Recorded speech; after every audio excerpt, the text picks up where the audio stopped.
Crônicas do Amanhecer. Por Feijão Centro Espírita Allan Kardec de Balneário Gaivota, 13 de julho de 2019.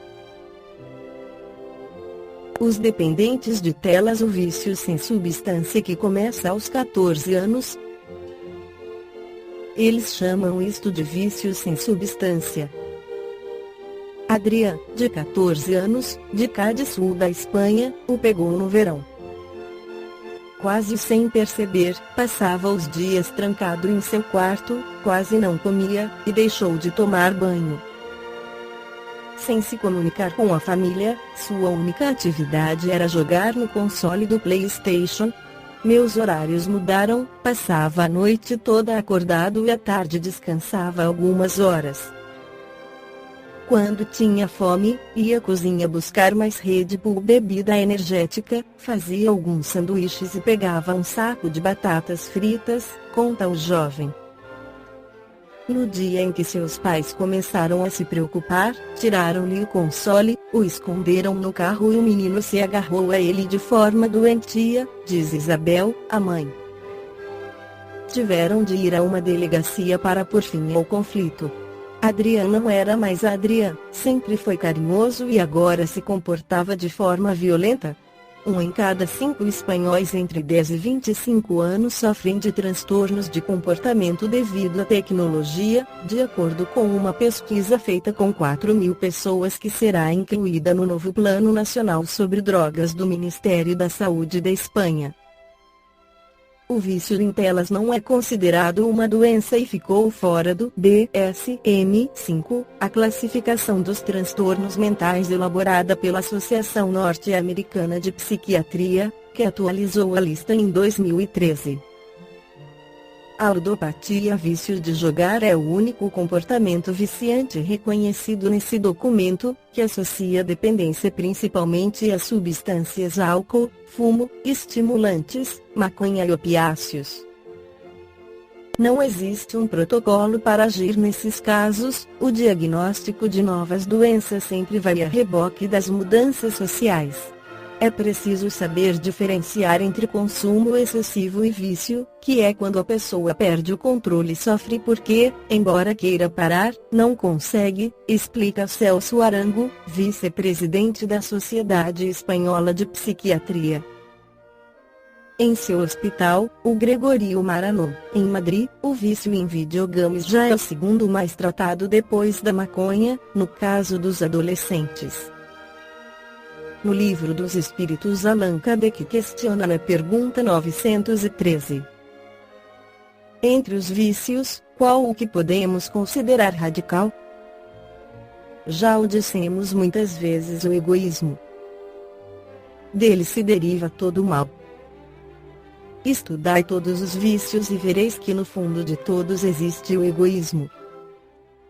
Por mais que luteis contra eles, não chegareis a extirpá-los enquanto não os atacardes pela raiz, enquanto não lhes houverdes destruído a causa.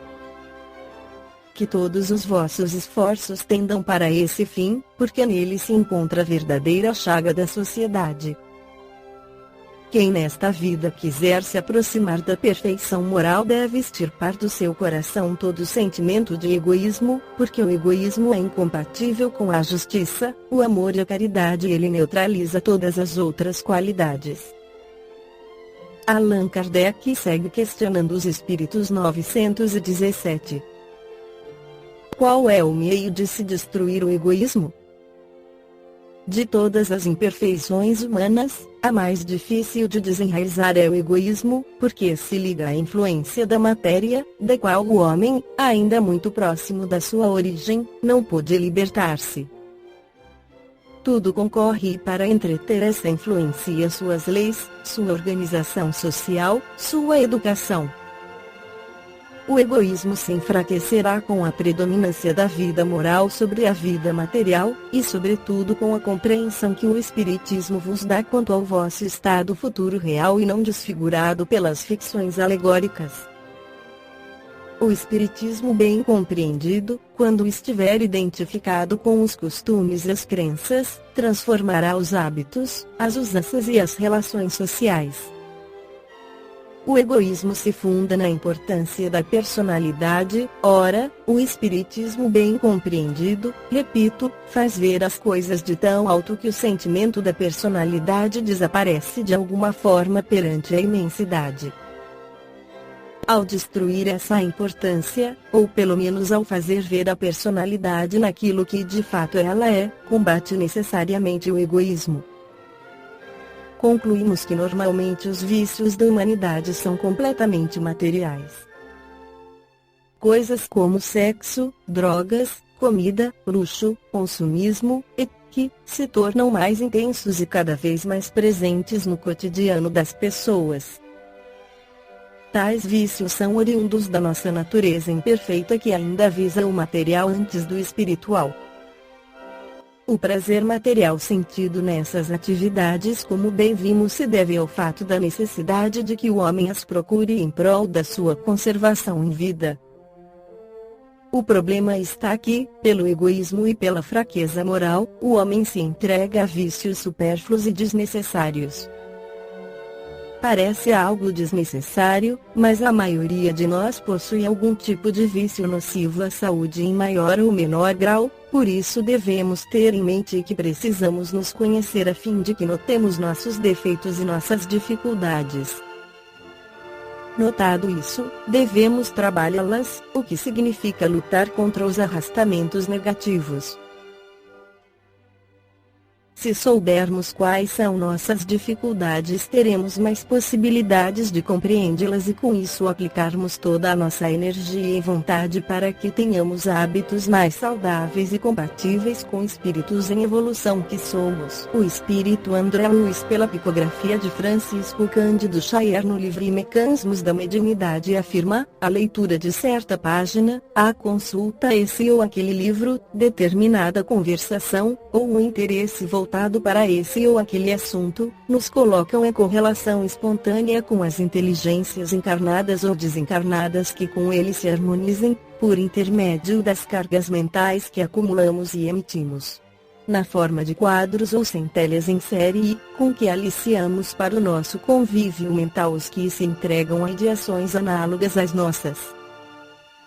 Assinalamos apenas a analogia de superfície, para salientar a importância dos nossos pensamentos concentrados em certo sentido, porque é pela projeção de nossas ideias que nos vinculamos às inteligências inferiores ou superiores de nosso caminho. E para estampar, com mais segurança, a nossa necessidade de equilíbrio, perante a vida, recordemos que à maneira das correntes incessantes de força, que sustentam a natureza terrestre, também o pensamento circula ininterrupto, no campo magnético de cada espírito, extravasando-se para além dele, com as essências características a cada um. Queira ou não, cada alma possui no próprio pensamento a fonte inestancável das próprias energias.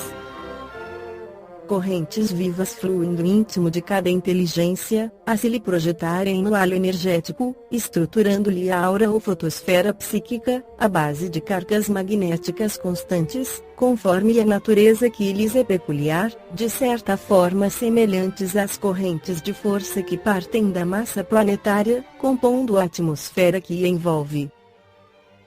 Assim como a natureza encontra, na distribuição harmoniosa das próprias energias, o caminho justo para o próprio equilíbrio, sustentando-se em movimento contínuo, o espírito identifica, no trabalho ordenado com segurança, a trilha indispensável para o seu clima ideal de euforia.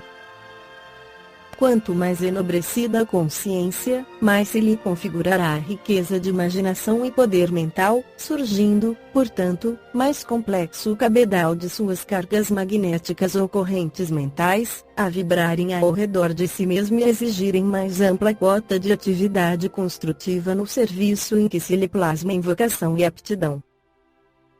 Seja no esforço intelectual em elevado labor, na criação artística, nas obras de benemerência ou de educação, seja nas dedicações domésticas, nas tarefas sociais, nas profissões diversas, nas administrações públicas ou particulares, nos empreendimentos do comércio ou da indústria, no amanho da terra, no trato dos animais, nos desportos e em todos os departamentos de ação, o espírito é chamado a servir bem, isto é, a servir no benefício de todos, sob pena de conturbar a circulação das próprias energias mentais, agravando os estados de tensão. Esta foi a crônica do amanhecer de 13 de julho de 2019. Por Feijão Centro Espírita Allan Kardec de Balneário Gaivota. Que a paz esteja com todos.